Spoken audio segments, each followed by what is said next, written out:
Hey everyone, here on the Dan and Joe Sports Show, we're going to party like it's 1999 and 2004 and 2011 and 2014 and now 2023, just like the UConn Huskies are, with their fifth national championship in men's college basketball in the last 25 years.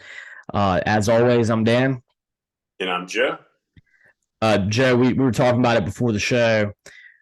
I feel like UConn in men's, not in women's, but in men's is definitely the most disregarded program that's the most successful. And now I think it's undeniable that they have been the men's college basketball program in the last 25 years. They really have been. It's been kind of sneaky, good, and dominant because I think that they were on the radar so much with Jim Calhoun and him having NBA ready players. You have Rip Hamilton, Emeka Okafor, you have Ben Gordon. You go through the years with Kemba Walker, Shabazz Napier. But after Calhoun retired, prior to Napier getting there and Ollie winning the championship, I think that with the exception of that 2014 season, they kind of fell off the national radar. They had some tough years. I think on probation a couple of times, and then now Dan Hurley out of nowhere has just kind of rebuilt this program. Yeah, and he looks like he's built a program that's made to last. I mean, he's got a lot of young talent on this team. They seem like they were so deep. And something that just drew my eye from the very beginning is this was a tournament that going in, you kind of felt like most people were saying it's either Alabama or it's Houston. And I heard UConn is kind of like a dark horse a few times. People talked about the fact that they began the season really strong and ended the season really strong. That's usually a good indicator of how a team's going to do in the tournament. And they had risen to be number one in the country, and they had wins, I think, over Gonzaga and Alabama during the regular season, which were good indicators. And they were one that I remember I made sure to watch them because they're a team that I always kind of think about picking during the NCAA tournament bracket. And when I watched them in that first game, I was like, this team is for real, especially when I saw how good Sonogo was and Calcaterra and Klingon and just all the length they had. And not only their ability to score from so many different areas, including with Jordan Hawkins, the air fryer, their defense that they had. And after I watched that first game, I remember texting my friend Hunter, of course, from Beach Ball Properties, is the sponsor of the show, and told him that this was a team that could beat Alabama. I was like, UConn is one that you need to worry about. And that I picked them to go to the Elite Eight, and I think I had them losing to like Marquette or something. And I remember after watching that first game, I was like, I should have picked UConn to win it all. And they just got better and better every single game. And they ended up winning the national championship by never having a game that I think the closest margin of victory they had was 15 points. Yeah, that's accurate. And they didn't even play their best game Monday night. They were kind of sloppy. They really didn't have to. Like I really don't think anybody was going to beat them as hot as they were. I hated it for San Diego State. I was personally rooting for them to win, but they went ice cold. From shooting. A lot of that had to do, of course, with UConn's defense and size and length, and the versatility and depth of UConn. I think that was kind of understated. And I think a lot of people kind of understated how good UConn could defend in general. But what I've noticed, we think about UConn, but when I look at San Diego State, what I have noticed in some of these games when you've had Butler or Gonzaga that comes from like a mid-major conference and they take on, a power school like UConn in the national championship game, seems like a lot of times they just don't have the depth, or they get kind of that they're not as physical. And I don't always think it's because they're not as talented, but I heard Eric Musselman talk about it last year during the tournament that when he played at Nevada, he could kind of tell a difference when you get to the tournament, you're playing teams that, throughout the season in their conference, they were more battle tested than you. Mm-hmm. So it's not necessarily about talent. And I think that sometimes you have a team like San Diego State that played so well and, clearly beat Alabama, beat FAU in an emotional game. And I think to some extent they kind of run out of steam at some point. Yeah, and that's a good point, Joe. I mean, the Big East has always been such a great basketball conference. And this year I felt like they had a little bit of a regeneration where people got the interest back again. You saw UConn having a great regular season, but they ended up finishing fourth in the Big East. Marquette finished number one. Shaka Smart did a really great job. They had a number two seed. Villanova, even without Jay Wright, was good. I think they were in like the 5 or 6 line. Providence had a good season. They were a 9 seed. And there was, I think, Seton Hall, in their first year with having the coach that was at St. Peter's, did a pretty good job. They got close to making the tournament. And, the Big East definitely, continued their basketball trend. And UConn just showed how great this conference was because they didn't even win it. And they were this dominant during the tournament. And they finished fourth in the Big East. Absolutely. I mean, they're just so tested night in and night out. And Creighton just as easily could have been playing them in the national championship game with how close that game was against San Diego State. So you could have had theoretically an all Big East championship affair. So, yeah, I mean, the credit goes to UConn. Like I said, I loved the story of San Diego State, loved Brian Dutcher. I thought he's just a class act. I also just enjoyed how they won the game against FAU. I thought that was a classic semifinal game with buzzer beater. And then, Miami and Jim Larinaga, they had, I think, a really good season by their standards, obviously to make it to their first ever Final Four, but they just ran into a buzzsaw in Connecticut just like everybody else. Exactly, Joe. I mean, I think that when I saw Connecticut beat Gonzaga by 28 points, that was when you knew that no one else had a chance. Yeah. I mean, that was the clear indicator. If they couldn't hang with them, it was just everybody else that could hang with them was out of the field. And even if some of the teams like Alabama or Purdue had not got upset in earlier rounds, I still think they probably would have ultimately lost to UConn as hot as they were. That's what I think too, Joe. I mean, I think that, any Alabama fan that's sitting there still stewing over the fact that they lost to San Diego State, I think they should realize they would have lost to UConn too. And I think that applies to Houston, to Kansas losing to Arkansas. All these teams, all of them would have lost by 10 plus points to this UConn team. Yeah, they were just that powerful. And, you talk about the reign that they've had in the sport and their dominance. They're not going away right now. I saw them already in the way too early preseason #1 poll for their ranked #1 going into next season with some of the players that will return, even if they lose Sonogo and Hawkins.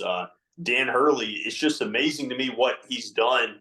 And I talked about Brian Dutcher being a class act. I think that Dan Hurley is the type of personality and professionalism that the sport needs desperately right now when you've had the departure of so many legendary head coaches. And he's got just such a good look to him. Like he does the whole old school, like kind of coat and tie look. He kind of looks almost professorial out there. And you can tell he's just a student of the game. And he always is very even keeled with everything he does. You don't ever see him get too high or too low. And he seems like he has control of every basketball game that he's in. And when you watch him, like you just look at him, you're like, this guy is someone who's going to win multiple national championships and who's going to end up being, his brother is in the college basketball Hall of Fame for being a player, but he's going to be there, I think, for a coach. That's true. And I think that his career is going to be interesting to see where he goes. I think he's 53 years old now, if I'm not mistaken. I know early 50s, I believe. And I think that, he's got a program that's a blue blood now. And I think that you look back 5 years ago when he was hired by Connecticut from Rhode Island, that was kind of a hire that didn't get, the number of headlines that it probably deserved. Absolutely. And, now we're talking about UConn with their 5th national championship in the last 25 years. I think it's amazing that they're 5-0 in national championship games. They're like the anti-Buffalo Bills. Yeah, I mean, it's so tough to beat them because, like I alluded to earlier, they didn't even have their best performance Monday night. They still win. Like, it reminded me a lot of their win against Butler in 2011 with Kemba Walker when they only scored 53 points and they still won. I mean, they can come at you, from so many different players. Yeah, and Joe, what I saw in their performance on Monday night was an incredible defensive performance because they realized that San Diego State couldn't make a three-pointer and that basically any kind of jump shot was not going to happen. So they just basically put all their bigs down low and they said, all right, try and drive on us and see what happens. And San Diego State, it was like running into a brick wall. They kept doing it over and over again. And it really showed that their lack of having any kind of outside game was not going to work against UConn. And they were never going to win that game. Right. I mean, the only recipe I could see for a team being able to beat UConn in this tournament would have been just getting blistering hot from behind the three-point line. Like I heard one analyst, I think, say during the game that San Diego State's just going to have to run down the court and just take the first best shot available. They don't need to waste, the clock, but that was kind of against their strategy. They're a team that likes to milk the clock, play gritty defense. It's just an impossible task against UConn. What's interesting, Joe, is the one team that you would think, based on their style of play, would have a good chance against UConn is the one that UConn beat by 28 points in the Elite Eight, and that's Gonzaga. Gonzaga is the kind of team that can shoot it from anywhere on the court. They move at a fast pace, and they got beat by 28 points by UConn. I mean, that just tells you that there was no beating this team. Yeah, no, I think that, what hurt them there, too, is I think that the emotional letdown coming off of the UCLA win, I think it was very similar, not necessarily from a matchup standpoint, but I think San Diego State had some of that, too. I'm not saying they would have won, but I think it's impossible to come back down from that high of beating FAU on the buzzer beater, too. Also, I mean, that was the game of the tournament. They had to come back from 13 down against FAU. The shot to win it, of course, was made by the same player that broke Reggie Miller's high school record for scoring in the state of California. And it was very well defended. And that was maybe the best jump shot I think I've ever seen in college basketball for a winner. Well, I love the fact, too, that, that's like a real buzzer beater when you're trailing, like you're behind by 1 point, and you squish it at the end. Like that's better than a buzzer beater with a tie game. Absolutely, yeah. It was win or lose on that shot. And I mean, it literally got out of his hand with 0.2 seconds left. And of course the buzzer was off when it was in the air, and that's the best kind of one. Mm-hmm, definitely. And Joe, I mean, I think that we can't lose sight of what Brian Dutcher was able to do and where San Diego State is in the sports. We're talking about where UConn is. I mean, obviously right now they are the program in the last 25 years. But of the last 5 years, I saw the stat come up during the game, and the more I thought about it, it made sense that over the last 5 years, San Diego State has the third best winning percentage of any college basketball program. I think number 1 was Gonzaga, number 2 was Houston, and then number 3 was there at San Diego State. And you think about it, every year they make the tournament. I mean, every year they're usually above a 6 seed, which playing in the Mountain West is not easy to do. And it just shows how well they've done during the regular season, and the fact that it shouldn't have really shocked us that much that they made it to this point. No, it really shouldn't in retrospect. And, Brian Dutcher even said, I don't know if I believe this just yet, but he claims that next year's team with the recruits he has coming in may even be more talented. I guess he's talking especially from an offensive standpoint with the recruiting class.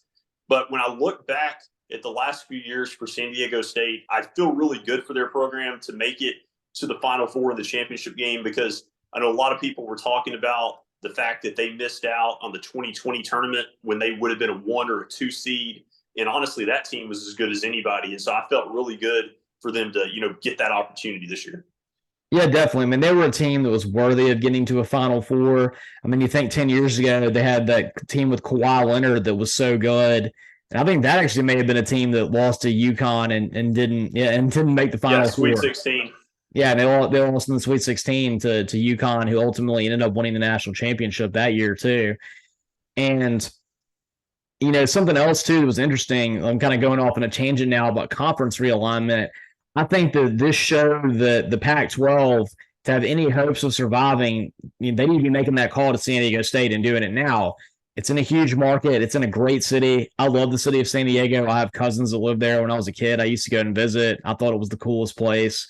I mean, it's just gorgeous. You have mountains. You have the ocean. You have a great temperature. It stays between 70 and 80 all year round. And San Diego State, they've been so good at basketball, and they've also been really good at football too. I mean, I think them entering into the Pac-12, they're a top 5 football program in the Pac-12 as they're playing right now. And I just think that, if you're going to have any chance of surviving as a conference with USC and UCLA leaving, you need to go ahead and snag San Diego State because somebody else will. Yeah, I think that makes a lot of sense to add them. You look at their basketball prowess, football team being so competitive, and then also, they got a lot of history in baseball with Tony Gwynn playing there and Steven Strasburg. And so their athletic program in general kind of quietly has had, some really big name players. Absolutely. I remember it was a school that I considered too, just because I liked San Diego so much, and I ended up staying closer to home, but it was one that definitely has a big draw. And I just think that if it could have the support of the Pac-12 behind it, they're going to get even better in most of these sports. Mm-hmm. I can see that. And on that same vein, Joe, we were talking about the great decision that the UConn made to get out of the AAC and instead move into the Big East for basketball. It did kind of leave their football program in a lurch. They had a good season last year, but I think about, when the Big Ten made this huge push, not this latest one to get UCLA and USC, but when they added in Maryland and Rutgers, I wonder if they made a mistake getting Rutgers and not taking UConn. Because you think about UConn's, their men's basketball program, 5 championships in the last 25 years. Their women's, it may be 12 national champion, 11. Okay, 11 national championships. Yeah. They got 11 titles with Gino Auriemma. There's been other teams come up for a few years. Kim Mulkey at Baylor, Dawn Staley at South Carolina. Now you got, LSU winning one. But the team that consistently is always there over the last 25 years, UConn women's, you would get both those in the Big Ten. Their football programs had some ups and downs, but I would certainly say that it's at least, on the same level as Rutgers. And to me, if the idea of having Rutgers join your conference is you want to get the Northeastern market, the New England market, and the New York market, UConn does that because you have people that commute to New York City every day that live in the state of Connecticut, also ones that commute to Boston. And I think you actually get a better program that gets the same result in terms of media. And I don't know why they chose Rutgers over UConn. Yeah, I almost wonder, if UConn really chose the Big East for them. I think that there was a lot of discussion about UConn once they joined the AAC. Their fan base was kind of outraged over the lack of the rivalries that they used to have. I think you may have mentioned it earlier, either before the show or during this segment. They miss the rivalries that are so natural with St. John's, with Providence, with Georgetown. And so now they have that back in the Big East Conference when it comes to basketball. I just assume watch that as just about any other conference with the quality of the play that we see. And I love the fact that the conference tournament is still in Madison Square Garden. Yeah, Joe, outside of, watching SEC tournament, the one that I've always watched is the Big East tournament because it always seems to have such fanfare to it at Madison Square Garden. I remember I watched the Big East tournament where UConn and Kemba Walker, they were finished ninth in the league and then won the tournament and made this great run through all these really excellent teams that were in the Big East and ended up, of course, winning the national championship that year. But that kind of tournament gets that excitement going. And I think they have the best tournament out of any conference in college basketball. No, they really do. Just the last, just kind of random side note I'll say. For the life of me, though, I can't figure out how DePaul is such a bad basketball program because they used to have a lot of tradition. They're still in the Big East, but they haven't won anything in 18 years. I can't figure that out. I always forgot that they were in there. They're like that Catholic school that's kind of forgotten about amidst, Creighton, who's become a real good power lately. And then, of course, the classic powers of Georgetown, Seton Hall, St. John's, which St. John's, I'm excited to see where they're going now with hiring Rick Pitino. I think that's kind of a cool, maybe last stop for him. St. John's is a program that, they were great in the 80s. I think they made one or two national championship appearances. I don't think they've ever won it before. I remember the Charles Barkley Auburn team, that was their great upset, was over first seeded St. John's. And that was kind of what, put Charles Barkley on the map.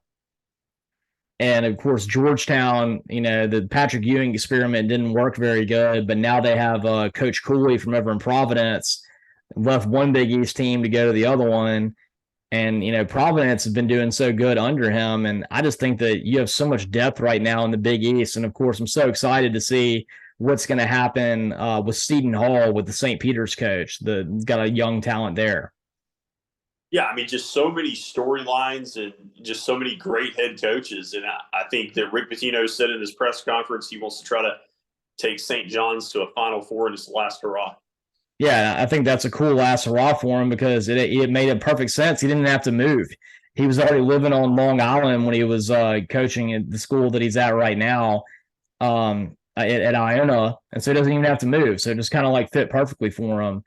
And I think that'd be like a great last legacy to take a program that's really been dormant for a long time now back to their former prowess of being one of the greats in college basketball. Absolutely.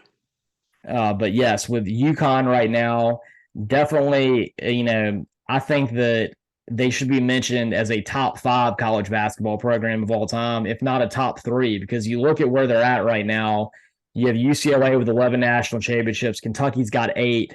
Then North Carolina has 6. But then UConn's sitting right there with Duke and Indiana at 5. And they're ahead of other like teams like, Kansas. They're always considered among the ones that everybody wants to watch out for. And they've done it in the last 25 years. And so now in my mind, when you're talking about the Blue Bloods, you're making a huge mistake if you're not mentioning UConn in there as a top 4, top 5 overall program.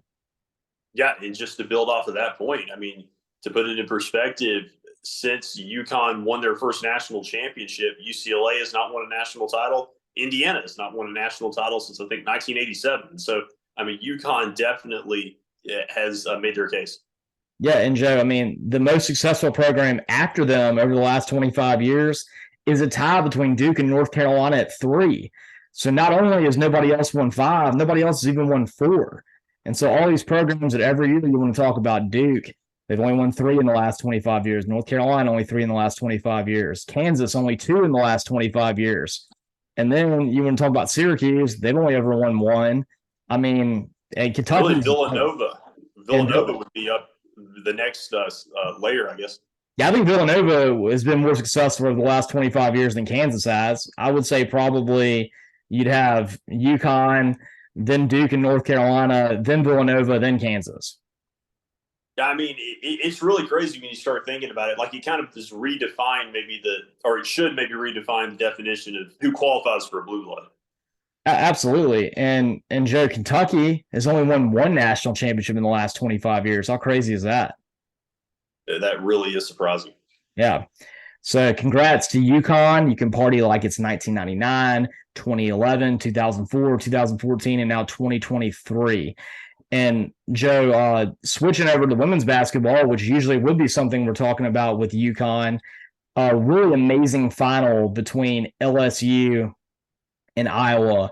And of course, Caitlin Clark still got hers, but the overall team strength and coaching of Kim Mulkey got it done for the Bayou Bengals, and where she wins her 4th national championship overall, but her first one at LSU and only her 2nd season as coach. Yeah, just an incredible turnaround. And I had kind of forgotten heading into the Final Four that LSU did not have a national championship in women's basketball, because I remember their 5-year run from 2004 to 2008 where they lost UConn or Tennessee, I think several years in a row, and they made it to the Final Four 5 straight years. And so for some reason I was thinking they at some point had won a national title, but they had not. And I think, it was just big for them to break through. They had a little bit of, I think, an under the radar season because South Carolina was so strong this year in the SEC. But I still cannot figure out how at 34-2, LSU was considered to be a 3 seed in the tournament. I think that may be the worst case of underseeding I've ever seen. Yeah, Joe, I think that was worse than UConn being a 4 seed in men's. I mean, the only 2 games they lost all season is South Carolina beat them pretty badly both times they played them, which, by the way, until Caitlin Clark dropped 40 on South Carolina and they had that huge upset over them, they had beaten pretty much everybody by 25-plus points all season. And South Carolina went into this tournament is probably triple the kind of favorite that Alabama was going into the men's. I mean, South Carolina hadn't lost a game since the SEC championship 2 years ago. That's how dominant they were. Yeah, I can't figure it out. I mean, for them to not even just be a 2 seed, to be a 3, like I could have made an argument that they should have been the number 2 overall seed, like after South Carolina. So I don't understand that at all. But it didn't matter for them. I guess they used that as motivation. But just kind of the overarching storyline for me is that, I was really impressed with this tournament. I think that women's basketball is in a great state right now this season because there's been a lot of, I think, fatigue with how we've had just so many dominant programs like UConn and Tennessee that win all the championships. But I think that this year represented a layer of parity with LSU winning their first title and with Iowa having the great story of Caitlin Clark. I think that when you add in a layer of parity and when you also add in the personalities that you now have in women's basketball, that it draws a lot of interest. Yeah, Joe. I mean, you talk about the brashness and just the general, like, kind of in your face nature of how good Caitlin Clark is. And then you also add in someone like Haley Van Lith from Maryland, or excuse me, from Louisville, that just got under so many people's skins, including Caitlin Clark. And, you had kind of like a bad girl kind of thing that I think added a lot to college basketball. And then, of course, Caitlin Clark did kind of the ring thing and in the face to Haley Van Lith. And then Angel Reese does it to Caitlin Clark when they win, and everyone suddenly loses their mind about Angel Reese. And, I just love that story's out there. And I personally didn't think there was anything wrong with it. I mean, that's just kind of Angel Reese's thing. She's she's a trash talker. And with as much trash as Caitlin Clark talked over the last month, kind of becoming the number 1 female athlete, I kind of get an LSU player after they just beat him by 20 plus points. Wanted to say a little bit to her. Yeah, it's built, just a developing rivalry too, because like I was kind of alluding to, you have the personalities in women's basketball with the coaches, but you also have the players who, because of how the WNBA draft is structured, in contrast to the NBA draft, these players get to these schools, they have to stay in college for so many years. So Caitlin Clark is not eligible for the WNBA draft until next year, based on where her birthday falls. And actually, from an eligibility standpoint, if she wanted to, she could stay until 2025 because of the COVID year a few years ago, that's not going to happen. But that just shows you, the difference. And I think that having these players in the women's game stay at the same school for 3 or 4 years sometimes, that's what we're missing right now in the men's game. That's right, Joe. When we come back, we're going to talk about jackets, including Kim Mulkey's jacket and the green jacket at the Masters, which Caitlin Clark likes the Masters. And you can catch all of our episodes on Spotify. And as always, I'm Dan. And I'm Joe.